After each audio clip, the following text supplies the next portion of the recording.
Nearly 9 in 10 Americans say at least one financial issue would be a deal breaker in a romantic relationship.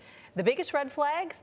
A partner being dishonest about money and asking to borrow money. Here to help us navigate love and money is Kate Ashford. She's an investing specialist over at NerdWallet. So Kate, good morning to you. Not quite what we want to talk about the day before Valentine's Day, but let's do it, okay?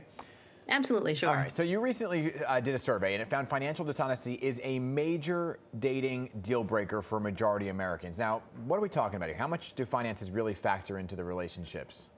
Finances are a big factor. NerdWallet's survey found that there are lots of deal breakers when it comes to money.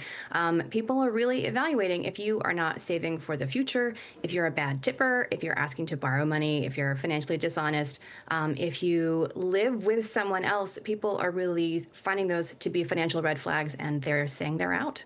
Yeah, I mean, sometimes when people get into relationships, they're like, well, you know, let's get that joint account, right? Do you recommend that?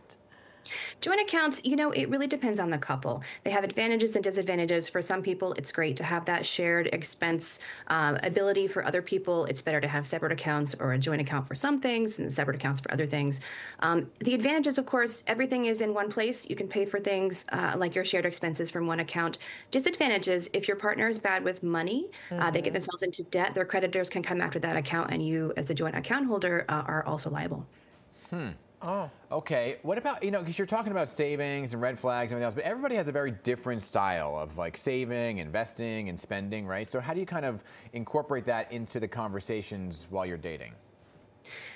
Definitely don't ignore it. Don't go on about your separate money styles without talking about how you both like to do things. If you're in a relationship with someone, you want to talk about how you want to do things in the way that will compromise between your styles. And if you can't agree and you're in a serious relationship and you're trying to move forward, bringing in an objective third party is a great idea. Someone that can help you get your styles together and make the best decisions without making both of you feel like you're losing in the deal. Yeah, I mean, because that's the thing. Some people will get into a relationship and say, yeah, I know he or she has issues with money, but I really love them. But I mean, so really, what is some ways or one way that couples can reduce all that stress and anxiety right away?